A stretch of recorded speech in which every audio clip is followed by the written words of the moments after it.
ये कहानी है शेनलैन की, जो एक ऐसे वर्ल्ड का हिस्सा है जहाँ सिर्फ आपके चेहरे को देखकर आपको जज किया जाता है, जहाँ एक गरीब और अगली आदमी के लिए शादी कर पाना बिल्कुल नामुमकिन है। यहाँ तक इस वक्त में ब्यूटी को इतना पूजा जाता है कि अगर आप बहुत ज़्यादा रिच भी हैं, लेकिन अगर आपका चेहरा हिडियस है तो शायद ही आपको शादी के लिए कोई वुमेन मिले। और जैसा कि मैंने शुरुआत में कहा, ये कहानी है शेनलैन की। शेनलैन भी एक हिडियस चेहरे वाला ही आदमी है, लेकिन वो हमेशा से ऐसा नहीं था। असल में शेनलैन एक हैंडसम हंक था, जो कि एक ज़बरदस्त डॉक्टर और एक साइंटिस्ट भी था। लेकिन उसकी एक रिसर्च के दौरान उसके चेहरे पर एसिड गिर जाता है, जिससे कि उसका चेहरा पूरी तरह जलकर ख़राब हो जाता है। एक ज़माने में शहर की सारी खूबसूरत औरतों की पसंद रह चुका शेनलैन इस हालत में पहुंच चुका था कि अब कोई भी वुमेन उसे देखना तक नहीं चाहती थी। देयरफॉर वो फैसला करता है कि आज के बाद वो नोबल माइंडेड ज़िंदगी जिएगा और इस ब्यूटी वर्शिपिंग वर्ल्ड में वो अपनी नोबल सोल से लोगों के दिल जीतेगा। As a highly skilled physician वो एक वॉर टॉर्न कंट्री में सर्जरी का काम अंजाम देने लगता है और फाइनली 20 ईयर्स की कड़ी मेहनत के बाद आखिरकार वो लोगों के दिल को जीतने में कामयाब हो जाता है। उसका नाम देश विदेश हर जगह फैल चुका था और पूरी दुनिया में वो एक रिस्पेक्टेड मैन के तौर पर जाना जाता था। यहाँ तक कि टाइम मैगजीन के कवर पेज पर भी उसकी फोटो आई थी। हाउएवर, इतनी मेहनत के बाद भी उसकी शादी न हो पाई। तभी हम देखते हैं कि जिन कैंप्स में बैठकर वो घायलों का इलाज करता था, वहाँ पर उड़ता हुआ एक मिसाइल आता है। जैसे शेनलैन और बाकी डॉक्टर्स की नज़र उस पर पड़ती है तो समझ जाते हैं कि क्या हो रहा है। शेनलैन अपने आखिरी मोमेंट्स में सोचता है कि अगर उसे एक बार और जीने का मौका मिला तो वो एक ऐसी ज़िंदगी गुजारेगा जहाँ उसे आने वाले कल की फिक्र ना करनी पड़े। और वो खुद से वादा करता है कि अगर उस नई ज़िंदगी में उसके पास एक चार्मिंग फेस हुआ तो वो दुनिया की सबसे खूबसूरत औरत से शादी करेगा। इसी के साथ एक बड़ा सा ब्लास्ट होता है और सब कुछ अंधेरे में बदल जाता है। अंधेरे के बाद उसकी आंखों के सामने धीरे धीरे रोशनी आना शुरू हो जाती है और जैसे ही उसकी आंखें खुलती हैं तो खुद को एक नई जगह पर पाता है। शेनलैन काफ़ी देर तक अपने बिस्तर पर ही बैठा रहता है और सोचता रहता है कि आखिर ये उसके साथ क्या हुआ, क्योंकि वो इस बात को भूल नहीं पा रहा था कि अभी कुछ ही देर पहले एक मिसाइल के हमले में उसकी बॉडी के चीथड़े उड़ गए थे। हालांकि इन सब बातों को छोड़कर जैसे ही वो अपने रूम पर गौर करता है तो उसे समझ आ जाता है कि ये सारी चीज़ें तो पास्ट की लग रही हैं। वो अपने बिस्तर से उठकर खड़ा होता है और एक टेबल की तरफ बढ़ता है जहाँ एक चेयर रखी थी और सामने एक मिरर लगा हुआ था। और जैसे ही वो अपना फेस उस सिल्वर मिरर में देखता है तो उसके चेहरे की हंसी नहीं थमती, क्योंकि शायद ऊपर वाले ने उसकी विश को सुन लिया और उसके चार्मिंग फेस को उसे वापस कर दिया। शेनलैन इन सब बातों के बारे में कॉन्टेम्पलेट कर ही रहा था कि अचानक उसके सर में दर्द उठ जाता है और ये कोई आम सर दर्द नहीं था, बल्कि वो जिस बॉडी में एंटर हुआ था उसके प्रीवियस ओनर की मेमोरीज उसे दिखाई जा रही थी। वो एक ऐसे प्लेस पर फंसा हुआ है जिसका नाम उसने पहले कभी भी नहीं सुना था, यानी जियानवू सिटी, जो कि नूजियांग प्रीफेक्चर के यूई स्टेट में है। उसे ये भी पता चलता है कि इस बॉडी के ओनर का नाम भी उसकी तरह ही शेनलैन था, जो कि ऑब्वियसली एक हैंडसम मैन था, लेकिन लोग उसे शेनलैन द लूजर करके पुकारा करते थे, क्योंकि वो किसी भी लायक नहीं था। 10 सालों तक पढ़ाई करने के बावजूद भी वो अभी तक लिखना और पढ़ना भी नहीं सीख पाया था, और तो और वो लेटर्स को भी नहीं पहचान पाता था। शेनलैन को पता चलता है कि इस बॉडी का प्रीवियस ओनर बेवकूफ़ होने के साथ साथ एक टोटल सिम्प भी था। वो सू फैमिली की डॉटर से बहुत ज़्यादा ऑब्सेस्ड था और उसके पीछे पूरी तरह पागल था। लेकिन सू फैमिली की डॉटर को एक इंट्रैक्टेबल डिजीज़ थी, जिसे ठीक करने का सिर्फ ये तरीका था कि उस लड़की की शादी करा दी जाए। लेकिन डिजीज़ इतनी ज़्यादा खतरनाक थी कि कोई भी उससे शादी करने को राज़ी नहीं था। जान का खतरा होने के बावजूद बेवकूफ़ शेनलैन ने सू फैमिली की डॉटर से शादी की और उनका घर जमाई बन के रहने लगा। टू हिज सरप्राइज, सू चैन, जिसके साथ उसकी शादी हुई थी, यानी सू फैमिली की डॉटर, उसकी बीमारी वाकई में ख़त्म होने लगी। लेकिन जैसे जैसे टाइम बीत रहा था वैसे वैसे शेनलैन की हालत उसके ससुराल में बद से बदतर होने लगी। वो लोग उसका बिल्कुल भी ख्याल नहीं रखते थे, यहाँ तक कि सू फैमिली के सर्वेंट्स भी उसकी कोई इज्जत नहीं करते थे, बल्कि उसे उल्टा डांट देते थे। इन सब के बावजूद सू चैन उसके साथ काफ़ी काइंड थी और उसने घर के नौकरों को शेनलैन को बुली करने से भी मना किया हुआ था। शादी का इतना टाइम निकल जाने के बाद भी अभी तक उनकी मैरिज कंज्यूमेट तो नहीं हुई थी, लेकिन शेनलैन खाली अपनी ड्रीम गर्ल को देखकर ही खुश हो जाया करता था। सब कुछ ठीक ही चल रहा था कि 15 दिन पहले अचानक शेनलैन की तबीयत बिगड़ने लगी। सू चैन ने कंट्री के नामी गिरामी डॉक्टर्स को बुलाया और शेनलैन का इलाज करवाने की कोशिश भी की, लेकिन इससे कोई फ़ायदा नहीं हुआ। रोज़ के रोज़ शेनलैन की तबीयत बिगड़ती जा रही थी और वो वीक होता जा रहा था, और जहाँ तक आज ही उसकी मौत हुई थी और आज ही हमारा मेन कैरेक्टर शेनलैन उसकी बॉडी में रीइंकार्नेट हो गया। हम देखते हैं कि ये सारी बातें मालूम होते ही शेनलैन काफ़ी खुश हो जाता है, क्योंकि भले ही लोग उसे पागल और घर जमाई समझें, लेकिन कम से कम उसे अपनी ज़िंदगी को आगे चलाने के लिए काम तो नहीं करना पड़ेगा, क्योंकि सू फैमिली शहर की जानी मानी और रिच फैमिलीज़ में से एक थी। वो सब सोच के एक्साइटेड हो ही रहा था कि अचानक वहाँ दरवाजे पर किसी के नॉक करने की आवाज़ आती है। इससे पहले कि शेनलैन दरवाजे को खोलता एक औरत की आवाज़ आती है, क्या शेनलैन ऑलरेडी मर चुका है? तभी दूसरी फीमेल की वॉइस पहली वाली से कहती है कि उसे तो बहुत पहले ही मर जाना चाहिए था, भला ये पागल कहाँ और हमारी मिस सू कहाँ। वो दोनों आपस में बातें करते करते एक बड़ा राज उसके सामने उगल देती हैं, उसमें से एक कहती है कि मैंने पिछली रात बटलर को शेनलैंग की मेडिसिन में कुछ ऐड करते हुए देखा था। तभी दूसरी मेड उससे कहती है कि बेतुकी बातें अपनी बंद करो, भला सू फैमिली को एक पागल को मारकर क्या मिलेगा। और यहाँ बैठकर अंदाजा लगाने से बेहतर है कि हम रूम के अंदर चल के चेक करें वो पागल जिंदा है या मर गया। जैसे ही वो दरवाजे को पुश करती हैं और अंदर की तरफ देखती हैं तो देखती हैं कि शेनलैंग बिल्कुल सामने खड़ा हुआ था। उसको देखकर वो दोनों डर जाती हैं और वहाँ से भाग जाती हैं। क्योंकि शेनलैंग ने भी उनकी पूरी बातें सुन ली थी तो उसे समझते देर नहीं लगी कि प्रीवियस बॉडी ओनर को पॉइजन देकर मारा गया था। लेकिन वो सोचता है कि उसकी मेमोरी में तो ऐसा कुछ भी नहीं था। खैर जो भी हो, उसका अब यहाँ रहना सेफ नहीं था। वो यहाँ से भागने के प्लान के बारे में सोच ही रहा था कि अचानक उसे अपने दिमाग में कुछ और चीज़ भी महसूस होती है। जैसे वो आंखें बंद करता है तो वो देखता है कि उसके सामने एक लैपटॉप था और उस लैपटॉप को देखते के साथ ही शेनलैंग समझ जाता है कि ये वही लैपटॉप है जिसे लेकर वो बैटलफील्ड में गया था, क्योंकि इसमें उसकी सारी रिसर्च और ज़रूरी डॉक्यूमेंट्स मौजूद हैं। अभी वो इस शॉक से बाहर नहीं आया था कि उसकी आंखें अजीब सी फील होने लगीं।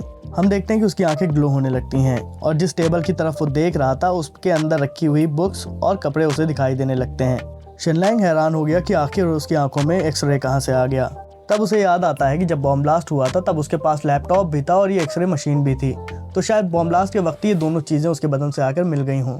वो सोचता है कि जब ये दोनों चीज़ें मेरी बॉडी के अंदर ही है तो क्यों ना मैं इन्हें कंबाइन करके देखूं। जैसे उसे कंबाइन करता है और एक वास की तरफ देखता है तो उसे उस वास की A to Z डिटेल्स दिखाई पड़ने लगती हैं, जैसे कि वो कब बना था, कहाँ बना था, किस मटेरियल से बना था और उसे बनाया किसने था। और सच कहूँ तो एज ए रीडर मुझे भी ये स्किल काफ़ी ज़्यादा इंप्रेसिंग लगी। अचानक उस कमरे की शांति भंग होती है और वहाँ पर दो लेडीज एंटर होती हैं, जिसमें से एक थी 36D, मेरा मतलब है सू चैन। वो कमरे के अंदर आते ही नाटक करना शुरू कर देती है। हम देखते हैं कि शेनलॉन्ग इस चीज़ से काफ़ी शौक था, लेकिन करीब से देखने पर हमें पता चलता है कि शेनलॉन्ग उसकी बातों से शौक नहीं था, बल्कि वो अपने सिस्टम पर हैरान था कि वो कितना इंटेलिजेंट है। वो ये जानता है कि शेनलॉन्ग किस चीज़ की नाप देखना चाहता था। सू चैन बिना कोई वक्त गवाए वहाँ डॉक्टर ली को बुलाती है और उसे शेनलैंग का चेकअप करने के लिए कहती है। जैसे ही डॉक्टर ली शेनलैंग की नब्ज चेक करता है तो वो बताता है कि ये बिल्कुल भी बीमार नहीं है और पूरी तरह से हेल्दी है, जिसे सुनते ही सू चैन की असलियत बाहर आ जाती है। लेकिन नेक्स्ट मोमेंट ही वो अपने आप को संभालती है और फिर से नाटक करना शुरू कर देती है। सू चैन डॉक्टर ली से कहती है कि वो ज़रा देर के लिए बाहर जाएं ताकि वो अपने हस्बैंड से कुछ बातें कर सके। डॉक्टर ली वैसा ही करते हैं और बाहर चले जाते हैं। हम देखते हैं कि सू चैन शेनलॉन्ग से कहती है कि वो उसके रिकवर होने पे काफ़ी हैप्पी है और अपनी अच्छाई का नाटक करना शुरू कर देती है। सू चैन की इन हरकतों को देखकर शेनलॉन्ग फौरन इस नतीजे पर पहुंच गया कि ये मक्कार औरत इस बॉडी के प्रीवियस ओनर को किल करना चाहती है और इसके लिए वो किसी भी हद तक जा सकती है। तभी सू चैन एक दूसरा दांव चल देती है और कहती है, शेनलॉन्ग तुम्हारे पेरेंट्स तुम्हें बहुत ज़्यादा याद कर रहे हैं, वो तुम्हें यहाँ लेने के लिए भी आए हुए थे और तो और तुम्हारी मॉम ने घुटनों के बल बैठकर मुझसे भीख भी मांगी थी कि मैं तुम्हें वापस कर दूं और उनकी ऐसी हालत देख के मुझे उन पर बहुत तरस आया। शेनलॉन्ग को समझते देर नहीं लगी कि ये औरत उसे घर से किक आउट करना चाहती है, तो वो फौरन पागल होने का नाटक करने लगता है और जताता है कि जैसे उसे कुछ समझ ही नहीं आया।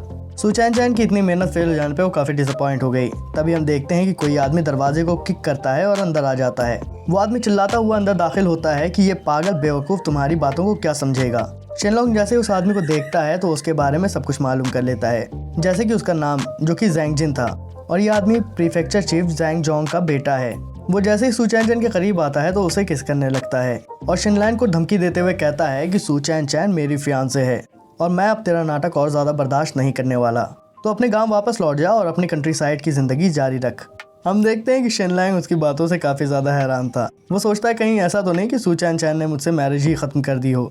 एक तो जब ये लड़की बीमार थी तब सिर्फ शेनलॉन्ग ने इसका हाथ थामा और अब जब इसका काम पूरा हो चुका है तो ये उसी हाथ को काट रही है जिसने इसे सहारा दिया था। खैर अब शेनलॉन्ग बहुत अच्छे से इस औरत के बारे में समझ चुका था। सू चैन उसके करीब जाकर बैठ जाती है और फिर से अपना नाटक शुरू कर देती है, वही घिसे पिटे फिल्मी डायलॉग्स के जैसे हम एक दूसरे के लिए नहीं बने हैं वगैरह वगैरह। बेचारे शेनलॉन्ग ने तो सोचा था कि इस जिंदगी में उसकी लॉटरी लग गई, अब उसे काम करने की कोई ज़रूरत नहीं पड़ेगी और आराम से अपनी ज़िंदगी जिएगा। लेकिन अब इन दोनों आस्तीन के सांपों को देखने के बाद वो समझ जाता है कि अब वो यहाँ और नहीं रह सकता। फाइनली वो उनसे कहता है कि ठीक है, मैं अपने घर जाने को तैयार हूँ। हम देखते हैं कि प्रीफेक्चर चीफ का सन उसकी बातों को सुनकर खुश हो जाता है। सू चैन और चीफ का सन दोनों एक दूसरे के हाथों में हाथ डालकर वहाँ से जाने लगते हैं, लेकिन जाने से पहले वो उसे एक धमकी देता है कि इस पैलेस को छोड़ने के लिए उसके पास सिर्फ 1 घंटा है और अगर वो ऐसा नहीं करता है तो अपने ऊपर आने वाली मुसीबत का जिम्मेदार वो खुद होगा। और ये कहकर वो दोनों वहाँ से चले जाते हैं। उनके जाने के बाद हम देखते हैं कि शेनलॉन्ग परेशान होने की जगह खुश हो रहा था। वो फौरन बेड से उठता है और भागता हुआ उस मिरर के पास जाता है। वो मिरर देखते हुए कहता है कि आखिर सू चैन मुझ जैसे खूबसूरत नौजवान को हेट कैसे कर सकती है।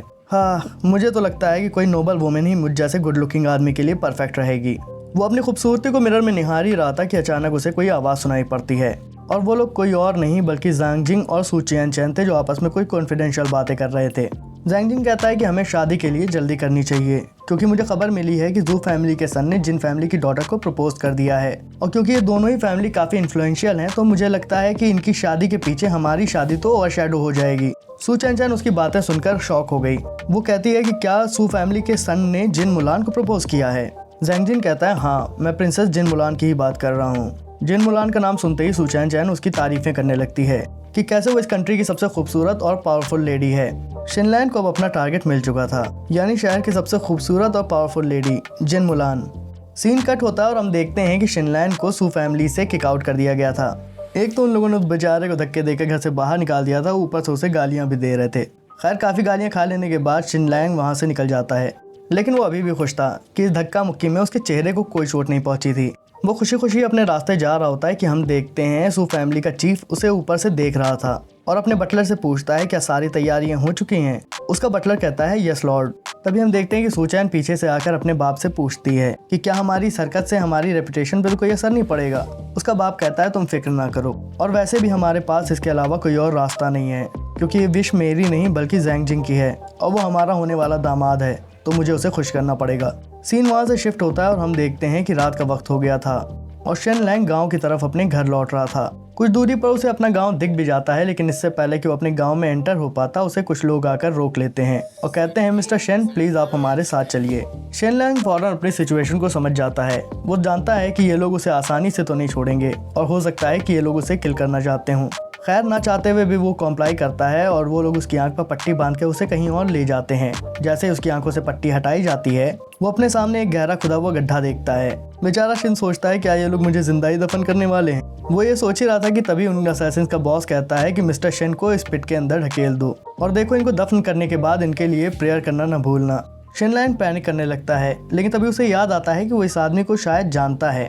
प्रीवियस ओनर की मेमोरी में झांकने पर उसे पता चलता है कि ये टियान हैंग है जो कि इस एरिया की गैंग का बॉस है और ये अपनी क्रुएल्टी और बहुत ज़्यादा लोगों को मारने की वजह से मशहूर है। तभी शिनलैंग को उसकी बॉडी में एक नीडल दिखाई देती है और वो उस नीडल को देख ही रहा था कि टियान हैंग की निगाह उसकी आंखों पर पड़ जाती है और उसे पूछता है कि मिस्टर शेंग आप क्या देख रहे हैं। शिनलैंग टियान हैंग से कहता है कि तुम्हारी बॉडी के अंदर एक नीडल है और अगर उसे नहीं निकाला गया तो तुम्हारी जान भी खतरे में पड़ सकती है और ये नीडल तुम्हारे लंग्स की मेन आर्टरी में घूम रही है और अगर वो गलती से फ्लो होती हुई तुम्हारे ब्रेन तक पहुंच गई तो तुम डेफिनेटली मारे जाओगे। टियान हैंग उसकी बातों को सुनकर शॉक हो गया क्योंकि ये बातें तो उसकी वाइफ तक को नहीं मालूम थी, तो भला इस आदमी को कैसे मालूम। टियान हैंग उससे कहता है कि हर कोई तुम्हें इडियट कहता है लेकिन बातों से तो तुम पागल बिल्कुल नहीं लगते। शिनलैंग टियान हैंग से कहता है कि मैं इस नीडल को निकालने में तुम्हारी हेल्प कर सकता हूँ। टियान हैंग उसकी बात सुनकर शिनलैंग से कहता है कि तुम अपनी जान बचाना चाहते हो है ना, क्या मरने से पहले ये जानना नहीं चाहोगे कि मुझे तुम्हें मारने का ऑर्डर किसने दिया है। शिनलैंग कहता है ये तो ऑब्वियस है। शिनलैंग की बातों को सुनकर वो मुस्कुराने लगता है और कहता है सॉरी लेकिन मैं तुम्हें जिंदा जाने नहीं दूंगा। शिनलैंग सोचता है आखिर ये कैसा आदमी है, क्या ये खुद जिंदा नहीं रहना चाहता। मैंने तो इसे बता भी दिया कि इसके बदन के अंदर एक नीडल है और उससे इसकी जान भी जा सकती है, लेकिन ये तो ऐसा रिएक्ट कर रहा है जैसे ये सब बिल्कुल नॉर्मल हो। वो ये सब सोच ही रहा था कि तभी टियान हैंग उससे कहता है तुम्हारे छोटे भाई ने मुझसे 5 गोल्ड कॉइन उधार लिए थे ताकि वो तुम्हारे बाप का इलाज करा सके और अब 3 महीने गुजर चुके हैं और अभी तक तुम्हारे भाई ने अपना उधार नहीं चुकाया है और अगर 3 महीनों का इंटरेस्ट जोड़ दिया जाए तो ये बनते हैं 100 गोल्डन कॉइन्स और मुझे मालूम है कि तुम कंगाल हो और तुम्हारे पास इतने पैसे नहीं है कि तुम मुझे दे सको, तो अपना हिसाब किताब बराबर करने के लिए मुझे तुम्हारी जान लेनी ही पड़ेगी।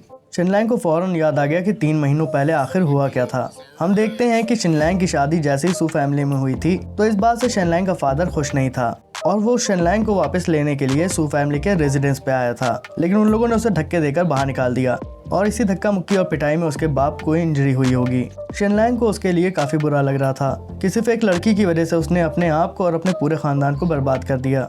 शिनलैंग सोचता है कि जैसे ही वो यहाँ से जिंदा बचकर निकलेगा तो वो उसके बाप की मदद जरूर करेगा।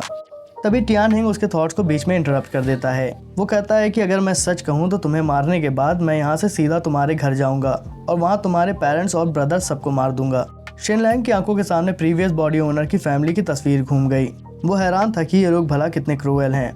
टियान हैंग पास खड़े एग्जीक्यूटिव को इशारा करता है, उससे उसकी गर्दन उड़ाने के लिए कहता है। जैसे ही तलवार उसकी गर्दन के पास पहुंच रही थी शिनलैंग चिल्लाता है मैं तुम्हें 10 गुना ज्यादा गोल्ड दूंगा, यानी 1000 गोल्ड कॉइन, और बस इसी के साथ वो तलवार रुक जाती है। शिनलैंग टियान हैंग से कहता है कि मैं तुम्हें 10 दिनों के अंदर 1000 गोल्ड कॉइन ला कर दूंगा शिनलैंग की इस बात को सुनकर सारे गैंग मेंबर शॉक्ड हो गए। वो एक दूसरे की शक्ल देख ही रहे थे कि तभी टियांग हेंग कहता है, 3 दिन, मैं तुम्हें 3 दिन से ज़्यादा वक्त नहीं दे सकता। शिनलैंड भी जानता था कि इतनी बड़ी रकम 3 दिन के अंदर जुटाना काफ़ी मुश्किल है, लेकिन वो फिर भी मान जाता है। इसी के साथ डील तय हो जाती है और वो लोग उसे रिलीज़ कर देते हैं। इससे पहले कि शिनलैंग वहाँ से निकल पाता, टियान हेंग कहता है, याद रखना कि अगर तुमने मुझे 1000 गोल्ड कॉइन 3 दिन के अंदर ना दिए तो मैं तुम्हें और तुम्हारी फैमिली दोनों को ख़त्म कर दूंगा। और इसी के साथ वो अपने 2 आदमियों शीशान और शीशी को ऑर्डर देता है कि मिस्टर शिनलैंग को उसके घर तक फॉलो करो और नेक्स्ट 3 डेज तक इसके ऊपर नज़र रखना। जैसे ही कोई उल्टी सीधी हरकत करे फ़ौरन इसका सर उड़ा देना। सीन कट होता है और हम देखते हैं कि शिनलैंड और उसके साथ गैंग के 2 मेंबर्स जंगल के रास्ते उसके घर की तरफ चले जा रहे थे। लेकिन शिनलैंग के दिमाग में अभी भी सिर्फ टियान हेंग की धमकी घूम रही थी और बेचारा ये सोच रहा था कि किस तरह 3 दिनों के अंदर 1000 गोल्ड कॉइन का जुगाड़ करेगा। तभी उसके दिमाग में एक ज़बरदस्त प्लान आता है कि जिससे न वो सिर्फ अपनी और अपनी फैमिली की जान बचा सकता था बल्कि सू फैमिली से भी बदला ले सकता था। यहाँ से सीन कट होता है और हमें शिनलैंग का घर दिखाया जाता है। उसके घर में एक बूढ़ा बाप और एक बूढ़ी माँ थी। बूढ़ा बाप जो कि बीमार था और खांस रहा था। अगर सच कहूँ तो मुझे ये सीन देखकर अमिताभ बच्चन की फिल्में याद आ गईं, जिसमें अमिताभ एक छोटा बच्चा होता है और उसके घर की सेम यही हालत होती है। खैर, बैक टू द स्टोरी। हम देखते हैं कि शिनलैंग के फादर बहुत ज़्यादा बीमार होने के बाद भी शिनलैंग के लिए फिक्रमंद थे। वो अब भी सू फैमिली से अपने बेटे को वापस लाना चाहते थे। हम देखते हैं कि खांसते खांसते उनके मुंह से खून आने लगता है। शिनलैंग के फादर के मुंह से खून आता देख उसकी वाइफ परेशान हो जाती है और उसे कहती है कि कहीं जाने की ज़रूरत नहीं है और आप आराम कीजिए। लेकिन हम देखते हैं कि उसके फादर ने अब मन बना लिया था। वो कहता है कि कल मैं सू रेजिडेंस जाऊंगा और वहां जाने के बाद शिनलैंग की डिमांड करूंगा। अगर वो उसे दे देते हैं तो ठीक, वरना मैं उनके दरवाजे पर अपने सर को इतना मारूंगा कि खुद को मार डालूंगा। हम देखते हैं कि वहाँ एक तीसरा इंसान भी मौजूद था और वो था शिनलैंग का छोटा भाई। वो अपने माँ बाप से कहता है कि आप दोनों घबराइए नहीं, मैं कल अपने पैरों के लिए एक क्रच बनाऊंगा और खुद जाऊंगा वहाँ शिनलैंग को लेने के लिए। मैं अपने भाई को लेकर ही आऊँगा, चाहे क्यों ना मुझे अपनी जान पे खेलना पड़ जाए। शिनलैंग के घर की हालत तो अमिताभ बच्चन की मूवी वाले घर से भी ज़्यादा ख़राब है। हाँ, मैं इस भाई को इंट्रोड्यूस कराना भूल गया। इसका नाम है शिनजियांग, जो कि अपने भाई को बहुत ज़्यादा चाहता है। हम देखते हैं कि शिनलैंग घर के बाहर खड़ा उनकी बातें सुन रहा था। तभी वो दरवाजे को खोलता है और जाकर उनके सामने घुटनों के बल बैठ जाता है और उनसे अपनी गलती की माफ़ी मांगना शुरू कर देता है। शिनलैंग को देखते ही उसकी फैमिली काफ़ी ज़्यादा शॉक हो जाती है और उसके बाद एक टिपिकल फैमिली रीयूनियन वाला ड्रामा शुरू होता है। शिनलैंग उनको परेशान देखकर अपने सर को दोबारा ज़मीन पर झुकाता है और कहता है कि मैं भी ये गलती दोबारा नहीं करूँगा और कभी भी सू फैमिली की तरफ नहीं जाऊँगा। उसकी मॉम उसे गले से लगा लेती है और कहती है कि तुम अब काफ़ी सेंसिबल हो चुके हो। शिनलैंग सोचता है कि सिर्फ मेरे इतने कह देने से ये लोग इतना ज़्यादा खुश हो गए। इतना ज़्यादा प्यार करने वाली फैमिली हो तो शिनलैंग का बिगड़ना तय ही था। तभी उसका यंगर ब्रदर उसे पूछता है, भाई क्या सू फैमिली वालों ने आपको किक आउट कर दिया है? शिनलैंग सर को हिलाता है और कहता है हाँ। उसकी मॉम कहती है ये तो बड़ा अच्छा हुआ कि उन लोगों ने खुद ही तुम्हें किक कर दिया, क्योंकि मैंने तो उम्मीद ही छोड़ दी थी कि मैं तुम्हें दोबारा कभी इस घर के अंदर देख पाऊंगी। शिनलैंग भी उनके बीच आकर काफ़ी खुश था। वो अपने फादर से कहता है कि ज़रा अपने सर को आगे लाइए, मैं देखना चाहता हूँ कि आपकी हालत कैसी है। और जैसा कि उसने सोचा था, उसके बाप का बदन बुरी तरह से तप रहा था। अपनी एक्सरेज का यूज़ करके उसे पता चलता है कि उसके फादर को इंटरनल इंजरीज हुई थी, जिससे उनकी पसलियाँ टूट गई थी। उनके लंग्स और स्टमक दोनों अफेक्ट हुए थे। इतनी बुरी हालत की वजह से इन्हें पहले ही मर जाना चाहिए था, लेकिन उसके यंगर ब्रदर ने टियान हेंग से जो पैसे उधार लिए थे उनसे इसे डॉक्टर से दिखलवाया था। उसकी वजह से इनके फादर की जान बच सकी थी, लेकिन इस इंजरी की वजह से उसके फेफड़ों में खून जम गया था। तो शिनलैंग प्लान करता है कि सबसे पहले वो फेफड़ों में जमे हुए खून को निकालेगा और जख्म को इन्फेक्शन से बचाने के लिए उसे एंटी माइक्रोबियल हर्ब की ज़रूरत होगी। शिनलैंग फैसला करता है कि वो इन हर्ब्स को जमा करने के लिए कल जंगल जाएगा। यहाँ सारी चीज़ें डील कर देने के बाद वो शिनजियांग से कहता है कि मुझे अपने पैर दिखाओ, मैं देखना चाहता हूँ कि तुम्हारे पैर की कैसी हालत है। शिनलैंग देखता है कि उसके भाई के पैर की हालत बहुत ज़्यादा बुरी थी और वहाँ इन्फ्लेमेशन हो चुका था और अगर उसके इंजर्ड पैर को जल्दी ट्रीट ना किया गया तो इसकी कंडीशन और भी ज़्यादा बिगड़ जाएगी। लेकिन फॉर्चुनेटली उसकी बोन काफ़ी स्मूथ तरीके से फ्रैक्चर हुई थी, यानी कि उन्हें जोड़ने में ज़्यादा टाइम नहीं लगने वाला था। दूसरे दिन सुबह होते ही वो जंगलों में हर्ब ढूंढने निकल जाता है और जैसे ही वो घर वापस आता है तो अपने फादर का इलाज करता है। उसकी मेडिकल एक्सपर्टीज़ को देख के उसकी पूरी फैमिली शॉक थी, लेकिन अच्छी बात यह थी कि वो जो भी बहाना चाहे उनके सामने बना सकता था कि उसने ये सब कैसे सीखा है। अपने फादर और ब्रदर को ट्रीट करने के बाद वो बाहर किसी बहाने से निकल जाता है और जैसे वो घर से बाहर आता है तो एक गैंग मेंबर उसे याद दिलाता है कि उसके पास पैसे वापस करने के लिए सिर्फ अब 2 दिन बाकी हैं और अगर वक्त पर उन्हें पैसे ना मिले तो उसकी इस हंसती खेलती फैमिली को उजाड़ने में उन्हें ज़्यादा टाइम नहीं लगेगा। शिनलैंग उनकी धमकी सुनकर वापस अपने घर के अंदर आता है और सोच में पड़ जाता है कि किस तरह वो इन पैसों का जुगाड़ करे। नेक्स्ट डे हम देखते हैं कि शिनलैंग अपनी मॉम के साथ बैठकर नाश्ता कर रहा था कि तभी गैंग मेंबर्स उसके डोर पे नॉक करते हैं और जैसे ही वो दरवाज़ा खोलता है तो उनमें से एक मेंबर कहता है कि तुम बहुत ज़्यादा टाइम गंवा रहे हो, बेहतर होगा अपने इस बचे हुए टाइम में अपनी फैमिली के साथ गुजारने के बजाय इन्हें बचाने के बारे में सोचो। शिनलैंग की मॉम परेशान हो जाती है, पूछती है कि क्या हुआ। शिनलैंग कहता है कुछ नहीं मॉम, ये मेरे दोस्त हैं। जैसे उसकी मॉम को पता चलता है कि उसके दोस्त आए हुए हैं तो फौरन उन्हें इन्वाइट करती है, लेकिन वो दोनों गैंग मेंबर्स काफ़ी पोलाइटली उसकी मॉम को मना कर देते हैं। उस गैंग मेंबर की एक्टिंग स्किल इतनी बेहतरीन थी कि शिनलैंड भी उसे देखकर हैरान था। शिनलैंड भी किसी तरह कोई बहाना बनाकर उन दोनों को लेकर वहाँ से निकल जाता है। 4 घंटे बाद हम देखते हैं कि वो लोग जॉनवू सिटी की तरफ बढ़ रहे थे। तभी उन्हें रास्ते में 2 लोग दिखाई पड़ते हैं।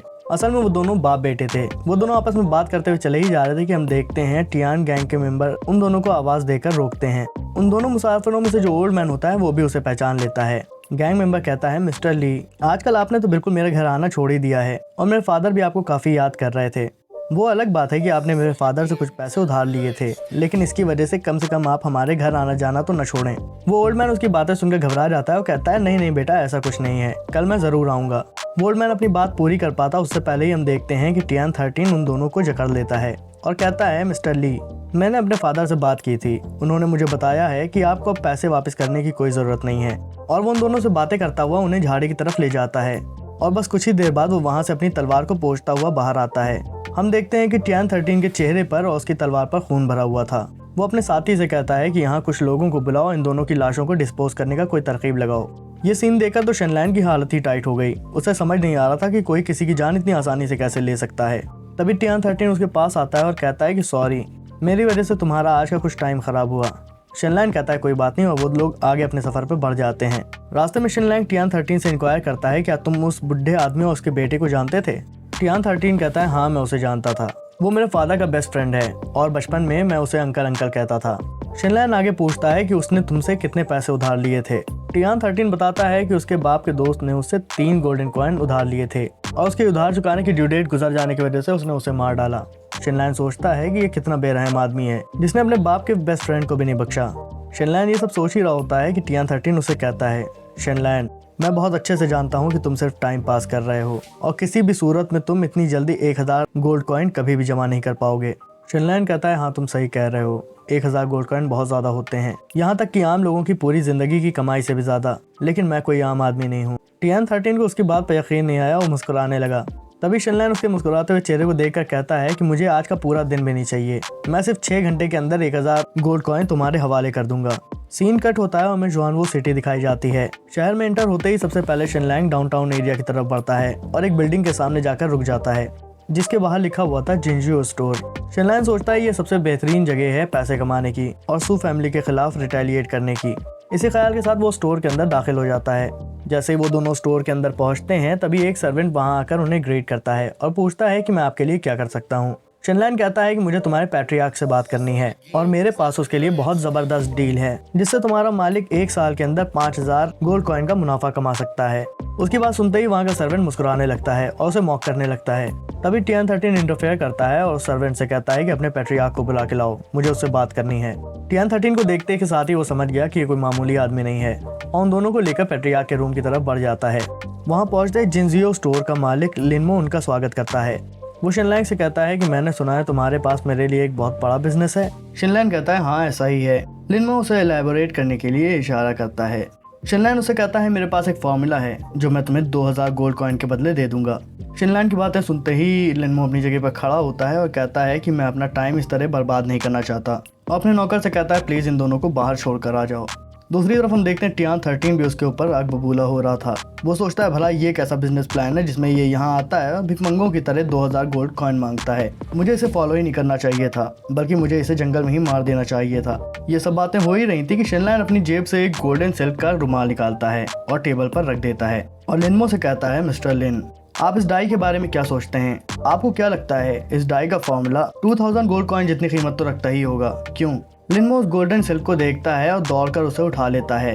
सिल्क व्यापारी होने के बाद भी उसने जिंदगी में पहली बार इतना ब्राइट गोल्डन सिल्क देखा था। शिनलैंड आगे लिनमो से कहता है कि आपको क्या लगता है सू फैमिली इतनी प्रॉस्परस और इतनी वेल्दी कैसे है? असल में वो लोग एम्परर के लिए एक खास किस्म का गोल्डन सिल्क बनाते हैं और सिर्फ इसीलिए उनकी फैमिली इतनी ज़्यादा वेल्दी है। ज़रा सोचो कि अगर तुम ये बेहतरीन गोल्डन सिल्क अगर एम्परर को पेश करोगे तो वो तुम्हें कितना इनाम देगा। और जाहिर सी बात है, अगर तुम्हारा गोल्डन सिल्क सू फैमिली के सिल्क से बेहतर है तो इश्वानवू शहर के सबसे रिच आदमी सू फैमिली की जगह तुम बन जाओगे, यानी लिन फैमिली। लिन शेनलैंग से कहता है कि मैं कैसे यकीन करूं कि ये फॉर्मूला तुम्हारा बनाया हुआ है। ऐसा भी तो हो सकता है कि ये कपड़े का टुकड़ा तुमने कहीं से चुराया हो। शेनलैंग कहता है मुझे मालूम था तुम इस तरीके की बातें ज़रूर कहोगे, इसलिए मैं अपने साथ पूरा सामान लेकर आया हूँ। मुझे सिर्फ 2 घंटे दो और मैं तुम्हें इससे बेहतरीन कपड़ा बना के दिखाता हूँ। लिनमो कहता है अगर तुम ऐसा करने में वाकई कामयाब हो जाते हो तो मैं तुम्हें 2000 गोल्ड कॉइन ज़रूर दूंगा। और इस तरह ये डील तय हो जाती है। टियान 13 ये डील देखकर काफ़ी हैरान था कि वाकई शेनलैंग ने एक ही वक्त में सू फैमिली के खिलाफ साजिश भी कर दी और पैसे भी कमा लिए। हमें पता चलता है कि जिस फार्मूला का यूज शेनलैंग गोल्डन डाई बनाने के लिए कर रहा था वो इस दुनिया में अवेलेबल डाई से लाख गुना बेहतर थी, यानी ज़्यादा वाइब्रेंट और ज़्यादा खूबसूरत। 2.5 आवर लेटर हम देखते हैं कि शेनलैंड अपने कमरे से बाहर आता है। उसे देखते ही लिनमो पूछता है, मिस्टर शेनलैंड क्या आपने कपड़ा तैयार कर लिया? शेनलैंड उससे कहता है कि हाँ मैंने कपड़ा तैयार कर लिया है, लेकिन क्या तुम्हारे गोल्ड कॉइन तैयार हैं? और ये कहकर उसके हाथ में एक सिल्क का टुकड़ा देता है जो कि पिछले वाले सिल्क से भी बेहतर था। लिनमो शेनलैंड को पैसों से भरा हुआ बॉक्स दिखाता है और कहता है कि आप मुझे फॉर्मूला दे दें और ये बॉक्स लेते जाएं। शेनलैंड उसे फॉर्मूला दे देता है और कहता है कि मुझे उम्मीद है कि आप बहुत जल्दी सू फैमिली को हरा के रख देंगे। लिनमो ज़्यादा देर नहीं लगाता और शेनलैंड के वहाँ से जाने से पहले ही खुद भी इस फॉर्मूला को ट्राई करके देखता है और वाकई वो फॉर्मूला पूरी तरह लेजिट था। लिनमो शेनलैंड का शुक्रिया अदा करता है और कहता है कि सून मेरी फैमिली सू फैमिली को टेक ओवर कर लेगी। शेनलैंड भी मिस्टर लिंग को कांग्रेट्स कहता है और कहता है कि अब मेरा चलने का वक्त हो गया है। लेकिन इससे पहले कि शेनलैंड वहाँ से निकल पाता कोई उसे गुस्से से पुकारता है। जैसे वो पलट कर पीछे देखता है तो उसे पता चलता है कि ये कोई और नहीं बल्कि उसका एक्स ससुर है और वो भी उसकी एक्स वाइफ के साथ अंदर चला आ रहा था। जैसे वो शेनलैंड के करीब पहुंचता है तो फौरन उस पर चोरी का इल्जाम लगा देता है और पूछता है कि तुमने आखिर हमारा फैमिली डाई फॉर्मूला क्यों चुराया। शेनलैंड उनको यहाँ पर देखकर हैरान रह जाता है, लेकिन वो फौरन ही समझ जाता है कि ये काम लिनमो का किया हुआ है। शेनलैंड उसे पूछता है कि आखिर तुमने ऐसा क्यों किया। लिनमो से कहता है कि सॉरी मिस्टर शन, मेरा बेटा टियानियन मार्शल आर्ट स्कूल में पढ़ता है और सू फैमिली के होने वाले दामाद जांगजिंग का वहाँ बहुत ज़्यादा असर और रसूख है। दूसरे उसका बाप नुजियांग प्रीफेक्चर का शेरिफ है। लिनमो का मक्कारी भरा चेहरा और उसकी बातें सुनकर फौरन शेनलैंड समझ जाता है कि इसने उसे धोखा सिर्फ इसलिए दिया है ताकि उसके बेटे की पोजीशन स्कूल में अच्छी रह सके। शेनलैंड अभी अपने ख्यालों से बाहर नहीं आया था कि उसका पुराना ससुर उससे चिल्लाकर पूछने लगता है, शेनलैंड तुम इतना नीचे गिर सकते हो मैंने तो सोचा भी नहीं था। पहले तो तुमने सिर्फ सू फैमिली के नौकरों से बदतमीजियां की, उसके बाद अब तुम चोरी पर भी उतर आए हो। जैसे ही उसके ससुर का नाटक खत्म होता है कि उसकी एक्स बीवी यानी सूचन का नाटक शुरू हो जाता है। वो कहती है कि शेनलैंड मैं तुमसे बहुत डिसअपॉइंट हूँ, अगर तुम्हें सिर्फ पैसे ही चाहिए थे तो तुम मुझसे बता देते, मैं तुम्हें दे देती। हम देखते हैं कि वो लोग अपने साथ शानवू सिटी गवर्नमेंट के 3 ऑफिसर्स को भी लेकर आए थे। शेनलैंड का एक ससुर कहता है कि ऑफिसर शेनलैंग ने मेरा फैमिली फॉर्मूला चुराया है और मुझे नहीं पता कि इसकी क्या सजा होगी, लेकिन अब आप लोग ही इसका इंसाफ कीजिए। दूसरी तरफ हम शेनलैंड को देखते हैं जो बहुत ही काम एंड कंपोज्ड लग रहा था। तभी सुचैन भी अच्छा बनने के लिए नाटक दोबारा स्टार्ट कर देती है। वो कहती है कि फादर प्लीज शेनलैंग को माफ कर दीजिए और शेनलैंग से भी कहती है कि तुम ऑफिसर के सामने कबूल कर लो कि तुमने फॉर्मूला चुराया है। अगर तुम अपना क्राइम एक्सेप्ट कर लोगे तो हो सकता है तुम्हारी सजा में कुछ कमी हो जाए। हम देखते हैं अब शेनलैंड काफी सह चुका था और अब करीबी था कि वो फट पड़े। वो एकदम से ठहाके मारकर हंसने लगता है और कहता है कि तुम लोग क्लेम करते हो कि मैंने तुम्हारा फॉर्मूला चुराया है, लेकिन तुम्हारी इस बात का तुम्हारे पास क्या सबूत है? शेनलैंग का एक्स फादर इन लॉ कहता है कि तुम एक जाहिल और बेवकूफ़ आदमी हो। कोई भला कैसे यकीन कर सकता है कि तुमने ये फॉर्मूला खुद बनाया है, और यही सबसे बड़ा सबूत है कि तुमने ये फॉर्मूला हमारे पास से चोरी किया है। शेनलैंड कहता है तुम इतनी बकबक कर रहे हो, इससे पता चलता है कि तुम्हारे पास कोई प्रूफ नहीं है। वो फौरन ऑफिसर्स की तरफ मुड़ता है और उनसे कहता है, ऑफिसर्स अगर मैं सू फैमिली से बेहतर गोल्डन येलो डाई बना सकूं तो क्या ये मेरी बेगुनाही का सबूत होगा? दोनों ऑफिसर्स आपस में मशवरा करके हामी भर देते हैं कि हाँ ये सबूत काफ़ी होगा। सुचेन फौरन शेनलैंड की चालाकी समझ जाती है और कोशिश करती है कि इस मुकाबले के बगैर ही इसे सजा दिलवा सके, लेकिन शेनलैंड उन्हें इतना ज़्यादा मॉक करता है कि आखिरकार उसका बाप भी गुस्से में आ जाता है और इस कंपटीशन के लिए तैयार हो जाता है। आखिर में बात इस बात पर तय होती है कि कौन सबसे बेहतरीन गोल्डन पर्पल डाई बना सकता है, क्योंकि इस तरह की डाई बनाना काफी मुश्किल था। दोनों पार्टी इसके राजी होते के साथ ही ये कंपटीशन शुरू हो जाता है। शेनलैंड इस कंपटीशन के लिए पहले से ही तैयार था। शेनलैंड यार्ड में एंटर होता है और कपड़ा बनाना शुरू कर देता है। 6 घंटे बाद हम देखते हैं सू फैमिली का कारीगर तमाम लोगों के सामने अपना पर्पल गोल्ड सिल्क पेश करता है और वो सबको बताता है कि ये सिल्क उनके बनाए हुए पुराने पर्पल सिल्क से बेहतर है। वहाँ खड़े तमाम लोग इस पर्पल कलर को देखकर बहुत ज्यादा हैरान थे, यहाँ तक कि उन ऑफिसर्स ने भी कभी इस तरह का कलर नहीं देखा था। सुचेन कारीगर से कहती है कि ऑफिसर को हमारा फॉर्मूला दिखाओ। फॉर्मूला देखते ही वैंग लियांग यानी ऑफिसर कहता है कि ऐसा लगता है शेनलैंड ने वाकई तुम्हारा फॉर्मूला चुराया है। वो लोग बाहर खड़े हुए शेनलैंग का इंतजार कर रहे थे कि तभी शेनलैंग का एक ससुर कहता है कि ऑफिसर से इंतजार करने की कोई जरूरत नहीं है। अब जबकि ये साबित हो चुका है कि शेनलैंग ने ही चोरी की है तो आप सीधा जाकर उसे अरेस्ट क्यों नहीं करते। ऑफिसर जैसे ही अपने सिपाहियों को शेनलैंग को अरेस्ट करने के लिए भेजता है तभी शेनलैंग के कमरे का दरवाजा खुलता है और वो लोगों से कहता है रुको, और वो अपने पास से एक पर्पल डाइट सिल्क निकाल कर दिखाता है, जिसको देखने के बाद सबकी हालतें खराब हो गईं। सू फैमिली का हेड उस सिल्क को देखने के बाद मानने को तैयार ही नहीं था कि ये काम इंसानों के जरिए किया गया है। सू चैन सोचती है कि ये बेवकूफ पागल जब मेरी तरफ था तब तो बिल्कुल बेकार था, भला इसने डाई बनाना कब सीख लिया। डाई बनाना सीखना तो एक तरफ, इसका वर्क तो मास्टर से भी बेहतर है। तभी शेनलैंग उन सबकी अटेंशन अपनी तरफ खींचता है और अपने पास से एक और कपड़ा निकाल कर दिखाता है, जिससे चारों तरफ रेनबो कलर्स की चमक फैल गई थी। और इस रेनबो कलर सिल्क को देखने के बाद तो अब कोई डाउट बचा ही नहीं था। ऑफिसर भागा भागा आता है, उसके हाथ से सिल्क लेता है और खुद इंस्पेक्ट करता है। एक सरकारी ऑफिसर होने के बाद भी वो अपनी क्यूरियोसिटी को दिखाने से रोक नहीं पाता। वो शेनलैंग से पूछता है कि इतना बेहतरीन कलर ट्रांजिशन इसमें आया हुआ है, आखिर तुमने ये कैसे किया? मैंने आज तक इससे बेहतरीन सिल्क नहीं देखा। शेनलैंग सेक्रेटरी वैंग से खुद को जस्टिस दिलाने के लिए प्लीड करता है। सेक्रेटरी वैंग मिस्टर सू से खुद ही पूछता है, मिस्टर सू, क्या आपको अभी भी लगता है कि शेनलैंग ने आपका फॉर्मूला ही चुराया है? मिस्टर सू कहता है नहीं, और वहाँ से वो लोग निकल जाते हैं। शेनलैंग भी सेक्रेटरी वैंग का शुक्रिया अदा करता है और मिस जिन मुलान के बारे में पूछता है। हमें पता चलता है कि ये दोनों आपस में एक दूसरे को पहले से ही जानते हैं और इसी के साथ हमें एक 3 साल पहले का फ्लैशबैक दिखाया जाता है। हम देखते हैं कि जिन फैमिली के सिपाही एक बियर का शिकार कर रहे थे और वो बियर भागता हुआ शेनलैंग की तरफ बढ़ जाता है, लेकिन इससे पहले कि वो बियर शेनलैंग को कोई नुकसान पहुंचा पाता, हम देखते हैं कि वहां पर एक लेडी आती है और उस बियर को अपने स्पीयर से मारकर गिरा देती है। और जब शेनलैंग को होश आता है तो उसे पता चलता है कि उसका सेवियर कोई और नहीं बल्कि लेडी जिन मुलान थी। और जिस हंटिंग के दौरान शेनलैंग जख्मी हुआ था उस हंटिंग की लीडर जिन मुलान ही थी, तो वो उसकी जिम्मेदारी भी खुद ही ले लेती है। वो उसे एक अच्छे से डॉक्टर से दिखलवाती है और इसी दौरान उसकी मुलाकात सेक्रेटरी वैंग से पहली बार हुई थी। और असल में सेक्रेटरी वैंग भी जिन मुलान को काफ़ी पसंद करता था, इसीलिए जिन मुलान से करीब होने के लिए वो शेनलैंग के साथ लग जाता है और उसे पढ़ाने की भी बहुत कोशिश करता है, मगर वो कुछ भी नहीं सीख पाता। सीन कट होता है, फिर से हम प्रेजेंट में आते हैं। हम देखते हैं कि शेनलैंग के जिन मुलान के बारे में पूछे जाने पर सेक्रेटरी वैंग कहता है कि भला तुम्हें उससे क्या मतलब, और ये कहकर वो वहाँ से चला जाता है। शेनलैंग जानता था कि जिन मुलान को हासिल करने के रास्ते के बीच में सेक्रेटरी वैंग भी ज़रूर आएगा, लेकिन अभी उसके सामने इससे बड़ी बड़ी मुसीबतें और बाकी थीं, तो वो उसका ख्याल दिल से निकालता है और उस रूम से बाहर निकल जाता है। टियान 13 और शेनलैंग अपने रास्ते को चले जा रहे थे, तभी एक कैरेज उनके बगल से गुजरता है जिसमें कि सू चैन बैठी हुई थी और वो शेनलैंग से कहती है कि मैंने तुम्हें अंडर एस्टिमेट किया। वो उसे फिर से अपने आंसू दिखाती है और इमोशनल ब्लैकमेल करने की कोशिश करती है। वो कहती है कि मुझे तो मालूम ही नहीं था कि तुमने मेरे लिए डाई करने का फॉर्मूला भी सीखा है, लेकिन इसके बारे में तुमने मुझे पहले क्यों नहीं बताया। शेनलैंग अपने दिमाग में सोचता है कि ये भला कितनी नार्सिसिस्टिक वुमन है। तभी सू चैन अपनी बात को आगे बढ़ाती है और कहती है, शेनलैंग तुम वापस हमारे पैलेस में क्यों नहीं आ जाते? मैं तुम्हारे लिए एक बेहतरीन लैब बनाऊंगी कि जिसमें तुम बेहतरीन डाई बना सकते हो और पैसों की फिक्र किए बगैर तुम अपने इस पैशन को आगे बढ़ा सकते हो। लेकिन शेनलैंग उसे बहुत ही बेफिटिंग जवाब देता है। वो उसे कुछ भी नहीं कहता और आगे बढ़ जाता है। ये देखकर सू चैन आग बबूला हो जाती है और उससे कहती है कि भूलना मत, तुम अब भी टियानहेंग के 1000 गोल्ड कॉइन के कर्जदार हो। उसकी बातें सुनते ही शेनलैंग शॉक हो जाता है और उससे पूछता है कि भला तुम्हें ये सब कैसे मालूम। बदले में सू चैन कहती है कि मुझे सिर्फ तुम्हारा फॉर्मूला चाहिए, अगर मुझे वो फॉर्मूला नहीं मिला तो तुम्हें तो मालूम ही है कि तुम्हारे साथ क्या होने वाला है। ये कहकर वो वहाँ से चली जाती है। टियान 13 शेनलैंग से कहता है, अगर तुम भागना चाहते हो तो भाग जाओ, लेकिन तुम्हारी फैमिली तो यहीं रहेगी और तुम्हारे कर्ज को चुकाने की ड्यू डेट में सिर्फ 14 घंटे बाकी हैं। याद रखना, टाइम पूरा होते ही मैं तुम्हारे घर पर पैसे लेने आ जाऊंगा।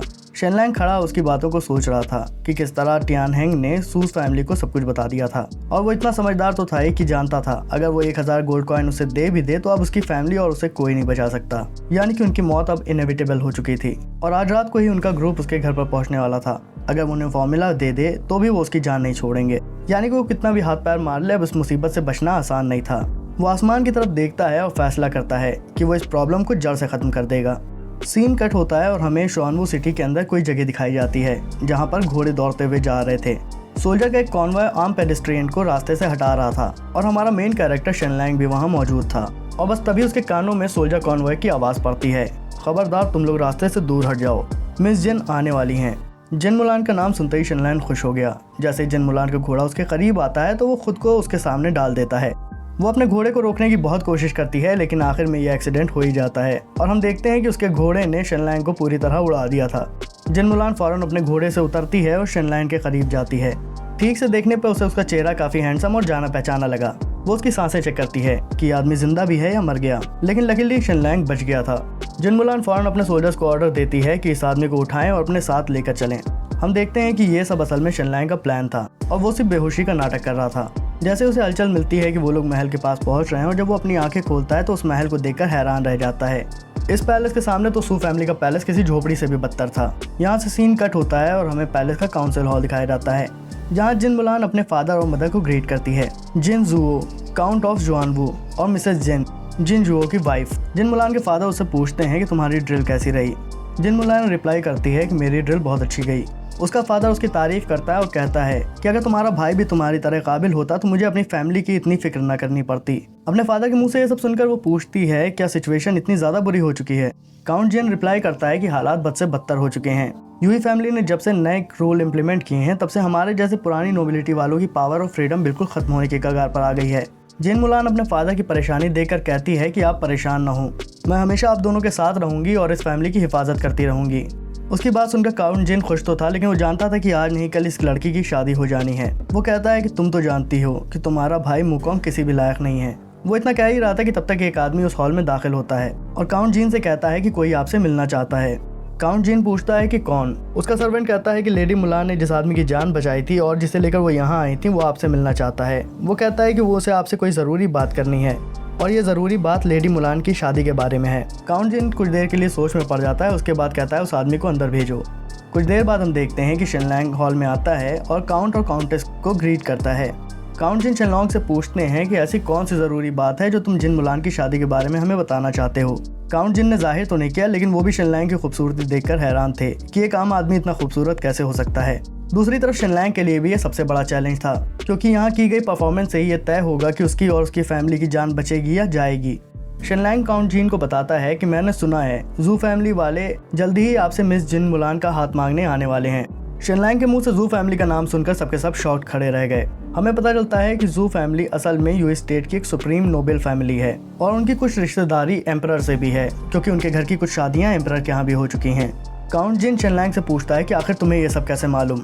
शेनलैंग उसे पूरी कहानी सुनाता है कि किस तरह वो सू फैमिली का दामाद रह चुका है और लोगों ने उसे निकाल दिया और उसने वहीं पे ये सब बातें सुनी हैं। काउंट जिन कहता है सू चैन का हस्बैंड शेनलैंग। मुझे लगता है मैंने ये नाम पहले भी सुना है। तभी काउंट जिन के बगल में खड़ा हुआ सर्वेंट उन्हें बताता है कि ये शेनलैंग है, जिसे सू फैमिली ने इस वजह से निकाल दिया कि उनको खबर मिली थी कि उनके यहाँ की नौकरानियों को छेड़ा करता था। काउंट जिन कहता है अच्छा तो ये वो लड़का है। काउंट जिन शेनलैंग के चेहरे को देखकर सोचता है कि मुझे नहीं लगता कि ये लड़का इस तरह का है, लेकिन मैं ये तो जानता हूँ कि इसकी शादी सू चैन से हुई थी और सू फैमिली खबरों के बारे में बहुत उस्ताद लोग हैं। हो सकता है कि इसकी दी हुई खबर भी सच्ची हो। काउंट जिन अपने सोल्जर से कहता है कि जाकर सड़कों पर निगरानी करो, जैसे ही जू फैमिली का कोई इंसान नजर आए तो फौरन आकर मुझे रिपोर्ट करना। सोल्जर जैसे ही उसके ऑर्डर को सुनकर बाहर जाता है, काउंट जिन शेनलैंग से कहता है देखो बच्चे, तुमने जो खबर हमें लाकर दी है वो हमारे लिए काफ़ी कीमती है, तो मैं तुम्हें इनाम दूंगा, तुम हमें अपनी विश बता सकते हो। शेनलैंग काउंट जिन की दरिया दिली देखकर हैरान था कि उन्होंने अभी तक उसकी खबर को कंफर्म भी नहीं किया और उसे रिवॉर्ड भी दे दिया। शेनलैंग कुछ देर तक सोचता है कि उसे क्या मांगना चाहिए। काफ़ी देर तक सोच विचार करने के बाद वो अपने घुटनों के बल बैठ जाता है और काउंट जिन से कहता है काउंट ऑफ जुआनवू, प्लीज़ मुझे आपके कोर्ट में काम करने का मौका दें। हम देखते हैं कि असल में शेनलैंग की नीयत काम करने की बिल्कुल भी नहीं थी।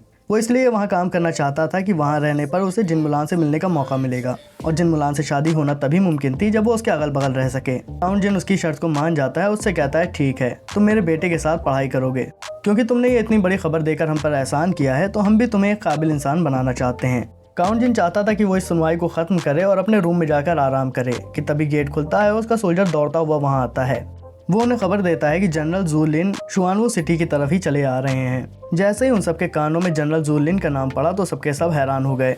हम देखते हैं कि शेनलैंग भी सोच में पड़ गया। उसने तो सोच रखा था कि उसके पास जिन मुलान को अपने कब्जे में करने का बहुत टाइम है, लेकिन इन हालात को देखते हुए तो मालूम होता है कि उसके पास 24 घंटे भी पूरे बाकी नहीं है। अब सिर्फ उसके पास 4 से 5 घंटे बाकी थे, वरना कोई और उसकी ड्रीम गर्ल को लेकर उड़ जाएगा। हम देखते हैं कि दूसरी तरफ काउंट जिन भी इस बात से काफ़ी ज़्यादा नाराज़ थे।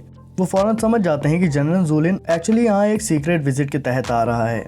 वो फ़ौरन चिल्लाना शुरू कर देते हैं कि इन लोगों ने मुझे क्या बेवकूफ़ समझ रखा है। वो लोग जिन मुलान से शादी के बहाने हमारी फैमिली का एक पिलर छीन लेना चाहते हैं और चाहते हैं कि हमारी मिलिट्री बगैर किसी लीडर के रह जाए।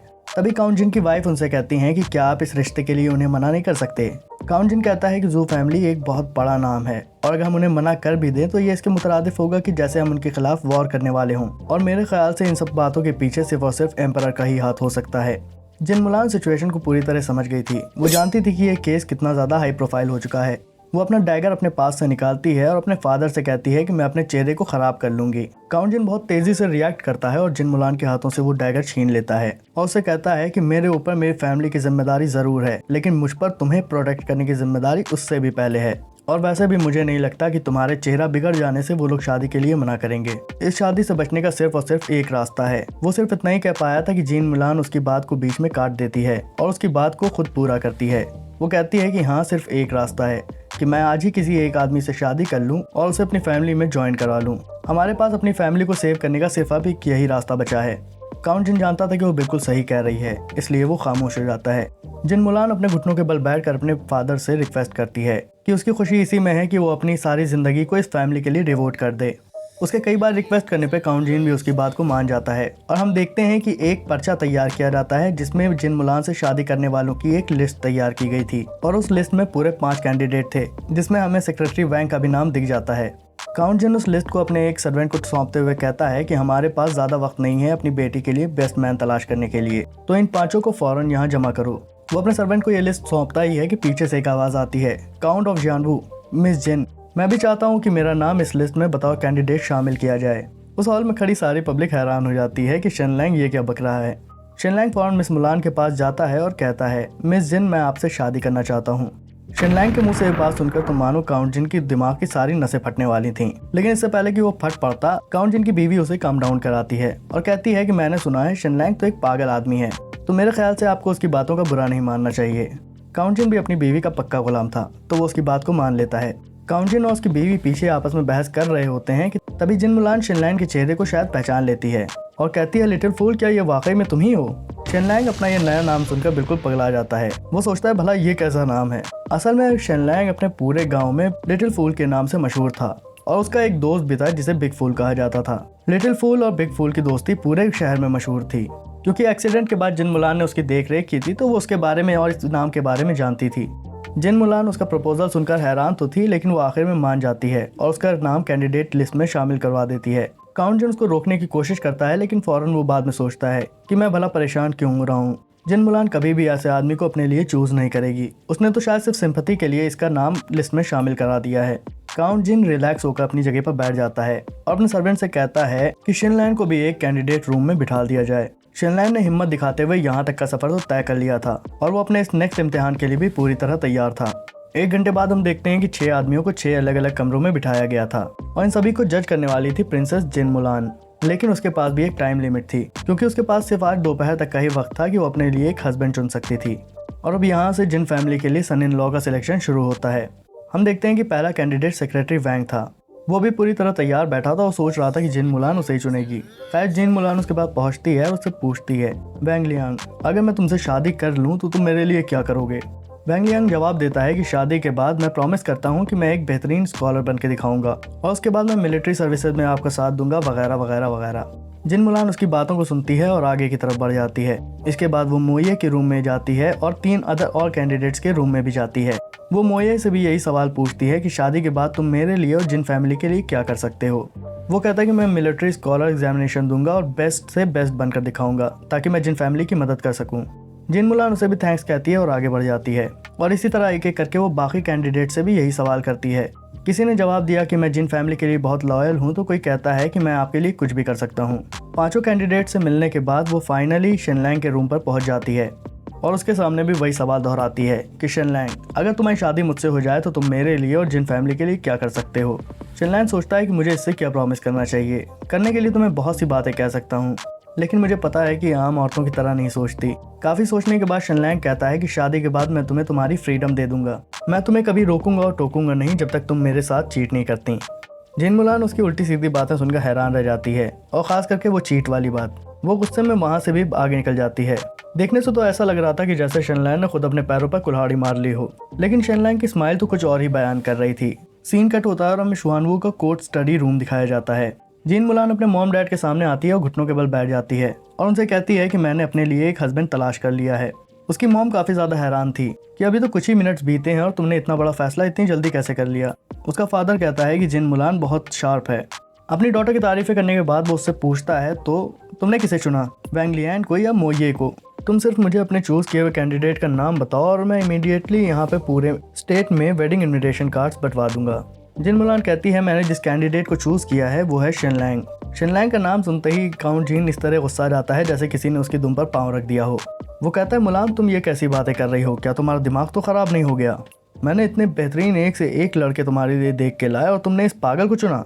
जिन मुलान उसे अपनी पूरी रीजनिंग बताती है कि उसने शिनलैंग को क्यों चुना और सारी कहानी सुनने के बाद वो कहता है कि वाकई शिनलैंग ने तुमसे जो वादा किया है वो सबसे बेहतरीन वादा है। लेकिन जिन मुलान का फादर अभी भी ज़्यादा खुश नहीं था, तो जिन मुलान उससे कहती है कि शिनलैंग ने मुझे मेरी फ्रीडम देने का वादा किया है। आज आप जिंदा हैं, लेकिन कल को अगर आपको कुछ हो जाता है तो मेरा भाई मुकोंग किसी लायक नहीं है और शिनलैंग के प्रॉमिस के हिसाब से मेरी फ्रीडम मेरे पास होगी, यानी मैं अपनी फैमिली और इस राज दोनों का ख्याल रख सकूंगी। वो अपने सर को ज़मीन पर रखती है और अपने फादर से शादी को मंजूरी देने की रिक्वेस्ट करती है। हम देखते हैं कि उसकी इतनी ज़्यादा रिक्वेस्ट करने के बाद भी उसकी मॉम कहती है बेटा लेकिन शिनलैंग एक बहुत बुरी चॉइस साबित होगा क्योंकि उसकी रेपुटेशन जुआनवू सिटी में बहुत ही ज़्यादा ख़राब है। लेकिन हम देखते हैं कि जिन मुलान के पास इसका भी जवाब तैयार था। वो कहती है कि अगर मेरी शादी किसी बेहतरीन आदमी से होती है तो जू फैमिली वाले उसके भी खिलाफ हो जाएंगे, क्योंकि वैसे भी वो लोग हमसे जलन ही रखते हैं। तो इस शादी के बाद तो वो हमारे और दुश्मन हो जाएंगे और वो तब तक चुप नहीं बैठेंगे जब तक वो हमारी हालत बुरी ना देख लें। और वैसे भी शादी के लिए मेरी सिर्फ एक ही रिक्वायरमेंट थी कि मेरा फ्यूचर हस्बैंड गुड लुकिंग हो, और इस मामले में मुझे नहीं लगता कि शिनलैंग से बेहतर कोई और होगा। जिन मुलान की मॉम की आंखों से आंसू गिरने लगते हैं कि उसकी बेटी कितने सारे सेक्रीफाइसेस दे रही है। यही हाल काउंट जीन का भी था। वो अपने सेनापति जिंगजोंग को बुलाता है और उससे एक कोड़ा लाने के लिए कहता है, यानी व्हिप।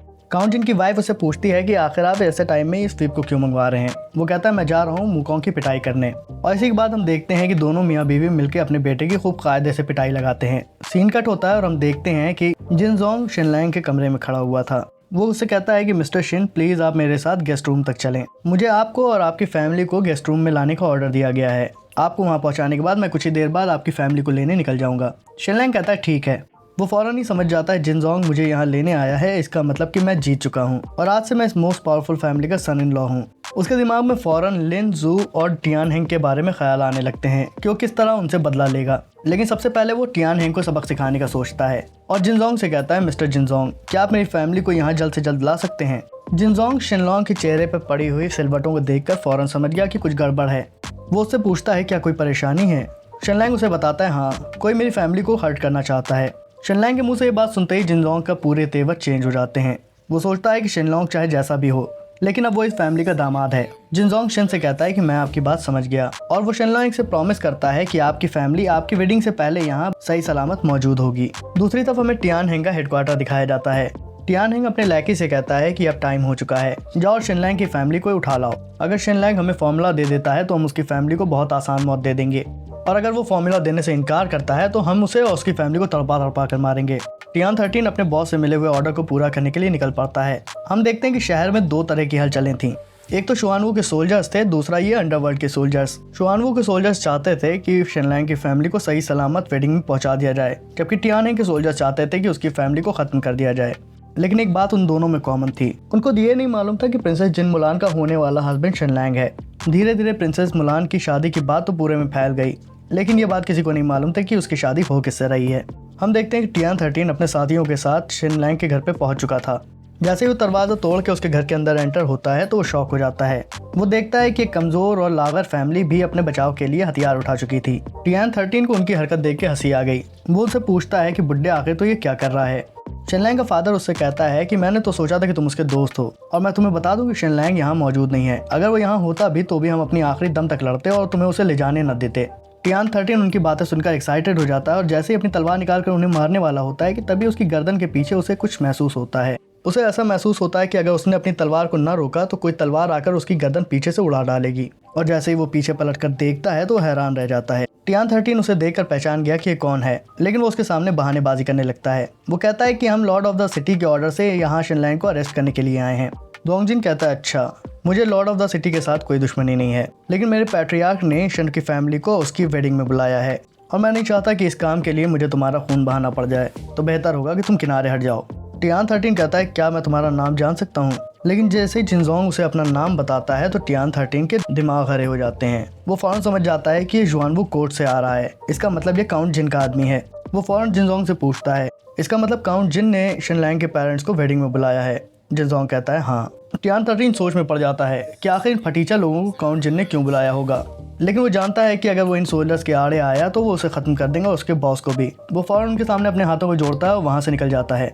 हम देखते हैं कि वो लोग उनके वहाँ से जाने के बाद शिनलैंग की फैमिली को कैद में बिठाकर वहाँ से ले जाते हैं। जब उन लोगों का काफिला काफ़ी दूर निकल जाता है तब जाके टियान 13 चैन की सांस लेता है। उसके साथ ही उससे पूछते हैं कि आखिर तुम्हें हो क्या गया है। बॉस बहुत ज़्यादा नाराज़ होंगे कि तुमने शिनलैंग की फैमिली को यूं ही जाने दिया। टियान 13 पूछता है बॉस नाराज़ होंगे? तुम्हें कोई अंदाज़ा भी है कि ये सोल्जर जो आए थे शिनलैंग को लेने, ये थे कौन? और ऑब्वियस ही बात थी कि उन्हें कोई अंदाज़ा नहीं था। टियान 13 एक्सप्लेन करना शुरू करता है कि ये लोग काउंट जिन के आदमी थे। काउंट जिन का नाम सुनते ही सबके सब डर जाते हैं। टियान 13 कहता है कि ये सब शिनलैंग का किया धरा है। तुम्हें बॉस के गुस्से की पड़ी है और यहाँ मैं दुआ कर रहा हूँ कि शिनलैंग का जिन फैमिली से कोई बहुत ज़्यादा गहरा नाता ना हो, वरना। उसका साथी पूछता है वरना क्या होगा टियान 13? टियान 13 कहता है कि अगर ऐसा हुआ तो सबसे बेहतर ये होगा कि तुम सब अपने अपने घरों को वापस जाओ और अपने घर वालों को फाइनल गुड बाय कह दो, क्योंकि कल का सूरज फिर तुम नहीं देख पाओगे। टियान 13 घोड़े पर सवार होता है और कहता है चलो और बॉस को इस बातों की खबर देते हैं। सीन शिफ्ट होता है टियान हेंग के हाइड आउट पे। हम देखते हैं टियान हेंग अपने किसी ज़रूरी काम में बिजी था। तभी टियान 13 वहाँ पहुँच जाता है और उसे वो खबर सुनाता है। टियान हेंग फौरन मामले को असेस करता है और अपने पास बैठे हुए लोगों को वहाँ से भगा देता है। कुछ देर बाद हम देखते हैं टियान 13 और टियान हेंग आपस में बातें कर रहे थे। टियान हेंग कहता है कि मैंने सुना है जिन फैमिली जिन मुलान के लिए एक हस्बैंड ढूंढ रही है। जैसे ही टियान 13 ये खबर सुनता है और आज उसके साथ पेश आए वाक़यात को जोड़ता है तो उसके दिमाग में एक बात आती है। वो फ़ौरन इस बात को सोचकर डर जाता है और कहता है कि नहीं, ऐसा नहीं हो सकता। टियान हेंग भी कहता है कि हाँ, मुझे भी लगता है कि ऐसा नहीं हो सकता है। भला काउंट जिन जैसा पावरफुल और समझदार आदमी अपनी इकलौती बेटी का हाथ शिनलैंग जैसे पागल के हाथ में कैसे दे सकता है? तभी उसका लड़की उससे कहता है कि बॉस, मैं शिनलैंग के साथ कुछ दिन रह चुका हूँ। मैं जानता हूँ कि वो बहुत तेज़ दिमाग आदमी है और पता नहीं कैसे, लेकिन अगर वो इस काम में कामयाब हो जाता है तो वो हमारी खटिया खड़ी कर देगा। टियान हेंग भी उसकी बातों से सहमत था। वो कहता है हमें हर तरह की मुसीबत के लिए तैयार रहना चाहिए और आने वाले खतरे के लिए प्लान तैयार कर लेना चाहिए। सीन यहाँ से कट होता है और 1 घंटे बाद हमें लिन फैमिली का सीक्रेट रूम दिखाया जाता है, जहाँ 3 लोग आपस में बैठ के कोई प्लान बना रहे थे। और हम देखते हैं कि 3 लोग कोई और नहीं बल्कि शिनलैंग के दुश्मन थे, यानी टियान हेंग, सू फैमिली का हेड और लिन मो। और उनकी मीटिंग का सेंटर भी शिनलैंग था। उनमें से कोई भी इस बात को मानने को तैयार नहीं था कि जिन फैमिली जैसी एक रेप्यूटेड नोबल फैमिली शिनलैंग को अपना सन इन लॉ बनाने के लिए तैयार हो सकते हैं। लेकिन टियान हेंग को अब भी डर सता रहा था कि अगर ऐसा हो गया तो क्या होगा। सू फैमिली का हेड उसे यकीन दिलाता है कि ऐसा नहीं हो सकता। दुनिया में सूरज वेस्ट की तरफ से राइज हो सकता है, लेकिन शिनलैंग उनका दामाद कभी नहीं बन सकता। काफ़ी देर तक मीटिंग करने के बाद वो लोग इस नतीजे पर पहुंचते हैं कि इस शाम को वो खुद जाकर उस शादी में शरीक होंगे और देखेंगे कि काउंट जिन का सन इन लॉ कौन है। मीनवाइल हम देखते हैं कि शादी की सारी तैयारियां पूरी हो चुकी थीं और सभी गेस्ट भी वहां तकरीबन पहुंच ही चुके थे, जिसमें सू चेन चेन और उसका लवर भी शामिल थे। वो जैंग लैंग से पूछती है कि भला ये जिन फैमिली वाले अपनी शादी को इतना मिस्टीरियस क्यों रखे हुए हैं, आखिर इन्होंने ग्रूम की अनाउंसमेंट अभी तक क्यों नहीं की। जैंग लैंग कहता है ये तो मुझे भी नहीं मालूम, बेहतर होगा कि हम लोग सब्र करें और देखें कि आखिर इनका दूल्हा है कौन। वहाँ खड़े सभी गेस्ट इसी बारे में बातें कर रहे थे कि उसी मोमेंट शिनलैंग एक पालकी में बैठकर वहाँ पहुँचता है और जैसे ही शिनलैंग की पालकी वहाँ पहुँचती है तो आतिशबाजियाँ शुरू कर दी जाती हैं। हम देखते हैं कि काउंट जिन और उनकी वाइफ और उनका सन तीनों लोग पहले से ही टेम्पल के पास मौजूद थे और बस टेम्पल की सीढ़ियों के सामने ही लाकर शिनलैंग की सवारी भी रोक दी जाती है। पालकी का पर्दा उठता है और अंदर से शिनलैंग निकलता है। हालांकि हमारे मेन कैरेक्टर के चेहरे पर मास्क था, लेकिन उसकी फिजिक और बॉडी पोस्चर से लोगों को अंदाजा हो गया कि ये कोई और नहीं बल्कि शिनलैंग है। शिनलैंग सीढ़ियों से होता हुआ अपनी ब्राइड यानी जिन मुलान की तरफ बढ़ता है और वेडिंग सेरेमनी शुरू हो जाती है। एक प्रीस्ट उन्हें शादी पूरी हो जाने पर शुभकामनाएं देता है और वो दोनों किंग और क्वीन के सामने बो करते हैं। उसके बाद वो दोनों एक दूसरे को बो करते हैं, फिर ये सेरेमनी पूरी हो जाती है। शादी पूरी होते ही मुबारकबाद की जगह एक आदमी पीछे से उन पर हंसता है और काउंट जीन से कहता है अकॉर्डिंग टू ट्रेडिशन सभी नोबल सन इन लॉ अपने आप को सिर्फ ब्राइडल चैम्बर में जाने के बाद ही रिवील करते हैं, लेकिन हम देखना चाहते हैं कि आपने ऐसा कौन सा नायाब हीरा अपनी बेटी के लिए चुना है। और मेरी तरह यहाँ खड़े सभी गेस्ट बहुत ज़्यादा क्यूरियस हैं। क्या आप हमारी क्यूरियोसिटी को सेटिस्फाई नहीं करना चाहेंगे? काउंट जीन चाहता था कि वो बहाना बनाकर शिनलैंग के फेस रिवील को किसी तरह रोक ले, लेकिन इससे पहले कि वो कुछ कहता पीछे से एक और गेस्ट खड़ा हो जाता है और कहता है कि कितनी अजीब बात है, मैंने तो सोचा था कि काउंट जीन आप मेरे दोस्त हैं और आपने मुझे अपनी बेटी की शादी में भी नहीं बुलाया। खैर अच्छा ही हुआ कि मैं बिजनेस की वजह से यहाँ शुआनवो सिटी आया हुआ था, इसी बहाने मैं आपकी बेटी की शादी में भी शरीक हो सका। और मैं अपने व्यूवर्स को बताता चलूँ कि ये जनरल जूलिन है और ये वही आदमी है जिससे बचाने के लिए काउंट जीन ने अपनी बेटी की शादी शिनलैंग से कराई है। हम देखते हैं कि काउंट जीन और उनकी वाइफ दोनों जनरल जूलिन के आगे बो डाउन करते हैं और उसे ग्रीट करते हैं, लेकिन जूलिन उनकी ग्रीटिंग्स का जवाब देने की जगह शिनलैंग की तरफ मुड़ता है और कहता है कि मैं देखना चाहता हूँ कि ये कौन लकी आदमी है जो मुलान से शादी कर रहा है। अपने चेहरे से मास्क हटाओ ताकि मैं तुम्हारा चेहरा देख सकूं। जनरल जूल इनके मुंह से ये बात निकलनी ही थी कि बाकी गेस्ट भी इस बात की जिद करने लगते हैं। वो कहते हैं हमें भी ग्रूम का चेहरा देखना है। शेनलैंग जिन मुलान की तरफ देखता है और जिन मुलान उसे इशारों में मास्क उतारने के लिए कहती है। वो वैसा ही करता है और अपने मास्क को उतार देता है। तमाम लोगों के रिएक्शन वैसे ही थे जैसे हमने सोचे थे। गेस्ट शेनलैंग को देखकर बावले हुए जा रहे थे। टियान हेंग, सू चैन और उसका बॉयफ्रेंड ज़ैंग जिन या कोई भी हो, सबकी कमोबेश यही हालत थी। वैसे कोई भी उनकी जगह पर होता तो उसके लिए यकीन करना मुश्किल हो जाता कि भला इतने बड़े काउंट ने अपनी बेटी की शादी इस जैसे आदमी से क्यों कराई। ज़ैंग जिन अपने गुस्से को कंट्रोल नहीं कर पाता है और जोर जोर से हंसने लगता है। शेनलैंग सोचता है कि आखिर इसे क्या हो गया।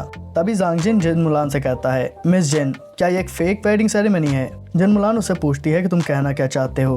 वो रिप्लाई करता है कि क्या आप हमसे उम्मीद रखती हैं कि हम इस शादी पर यकीन कर लें, जबकि ये आदमी शेनलैंग तो पूरी तरह अनपढ़ है। 10 सालों तक पढ़ाई करने के बाद भी अभी तक अक्षर भी नहीं पहचानना सीख पाया, और आप चाहती हैं कि हम आपकी इस शादी पर यकीन कर लें? मुझे लगता है कि आप जिन फैमिली को इनहेरिट करना चाहती हैं और सिर्फ इसीलिए आपने इस फेक शादी को रचाया है। कुछ ही देर में ज़ैंग जिन के साथ आए हुए उसके साथी भी इस बात का नारा लगाने लगते हैं कि ये शादी सिर्फ एक दिखावा है और काउंट जिन को टॉन्ट करने लगते हैं।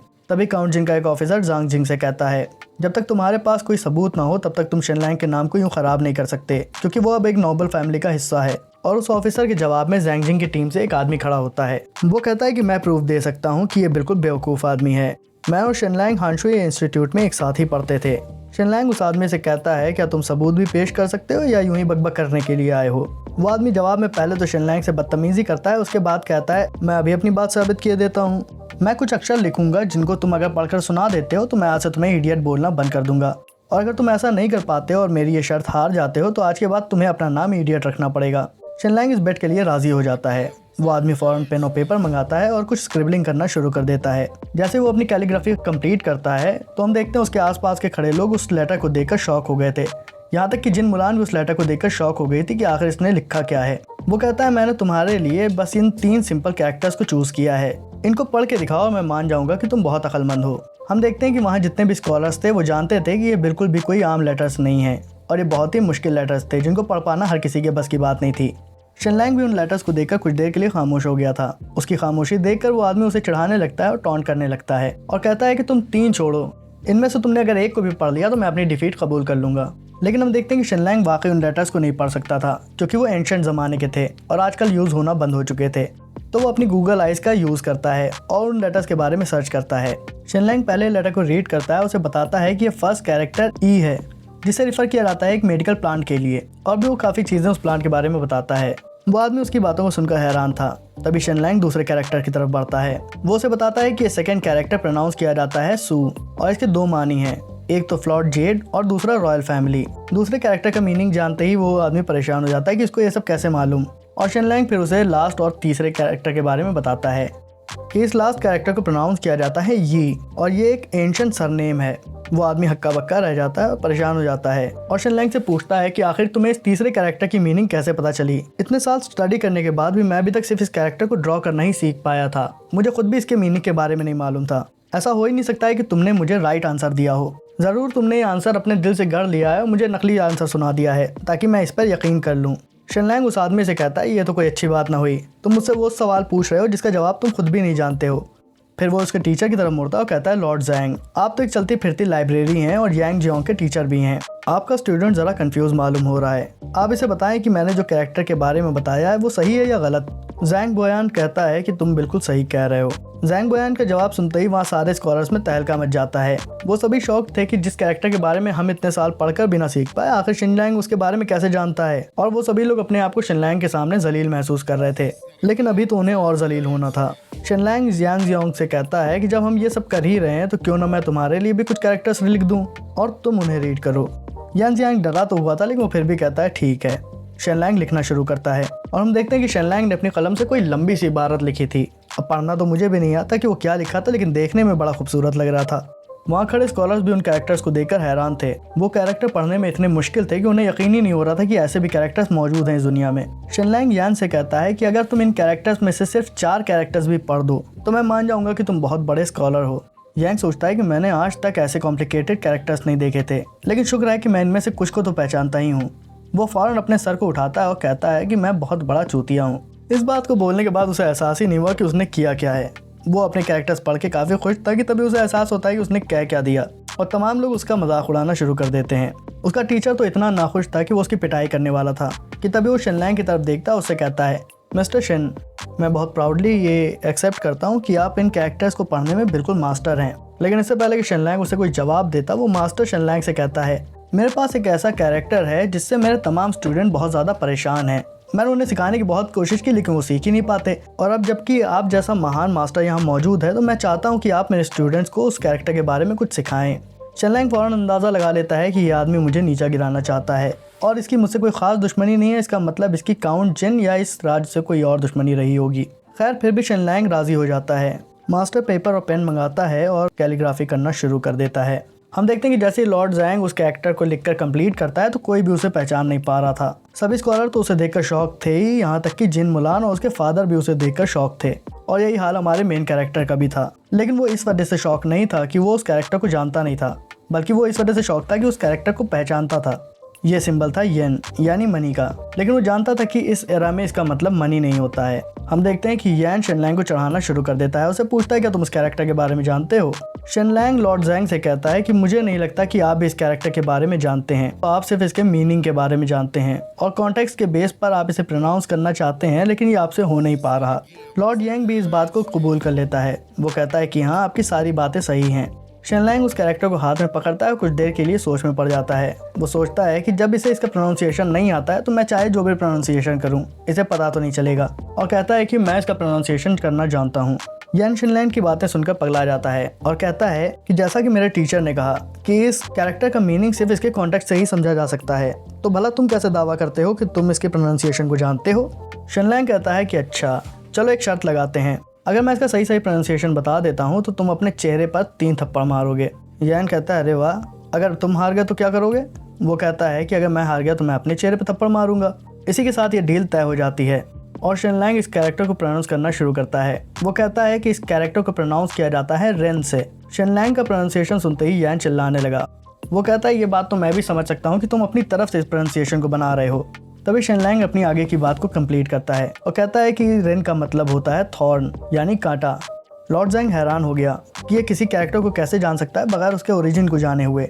यान अपने टीचर के करीब आता है, उसे पूछता है, मास्टर शेनलैंग सिर्फ नाटक कर रहा है ना? लॉर्ड ज़ैंग सोचना शुरू कर देता है कि अगर मैंने शेनलैंग की बातों को डिनाई कर दिया तो अभी तो मैं बच जाऊंगा, लेकिन जो लोग इंस्क्रिप्शन में माहिर हैं वो लोग मेरे झूठ को पकड़ लेंगे, तो बेहतर यही होगा कि मैं अपनी हार मान लूँ।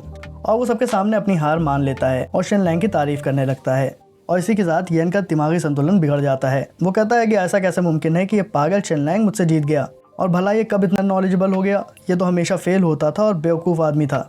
हम देखते हैं कि उस पूरी भीड़ में सिर्फ येन ही चिल्ला रहा था, क्योंकि बाकी स्कॉलर सब शेनलैंग की नॉलेज का लोहा मान चुके थे। यहाँ तक कि जिन मुलान भी अपने हस्बैंड से बहुत ज़्यादा इंप्रेस थी। शेनलैंग अब मिस्टर येन की तरफ मुड़ता है और कहता है कि अब आपके प्रॉमिस पूरा करने का टाइम हो चुका है। येन घबरा के अपने टीचर की तरफ देखता है और सोचता है कि शायद वो उसे बचाएगा, लेकिन वो भी अपना मुंह फेर लेता है। फिर वही होता है जो होना था। वो अपने चेहरे पे 3 थप्पड़ मारता है और वहाँ से बेइज्जत होकर निकल जाता है। हम देखते हैं कि काउंट भी इस इंसिडेंट से काफ़ी खुश था, क्योंकि शेनलैंग पर लगा हुआ पागल का ठप्पा तो कम से कम हट ही गया। वो शेनलैंग से कहता है कि तुम मुलान को लेकर अपने पेरेंट्स को देखने के लिए जाओ। शेनलैंग कहता है, जैसा आपका हुक्म। लेकिन इससे पहले कि वो लोग वहाँ से निकल पाते, जनरल जूलिन कहता है, रुको। शेनलैंग और काउंट जीन, यहाँ तक कि पूरा दरबार उसकी एक आवाज़ पर वहीं खड़ा रह जाता है। और कुछ देर चुप रहने के बाद जनरल कहता है कि मैं तुमसे बहुत ज़्यादा इंप्रेस्ड हूँ बच्चे, और मैं तुम्हें हमेशा याद रखूंगा।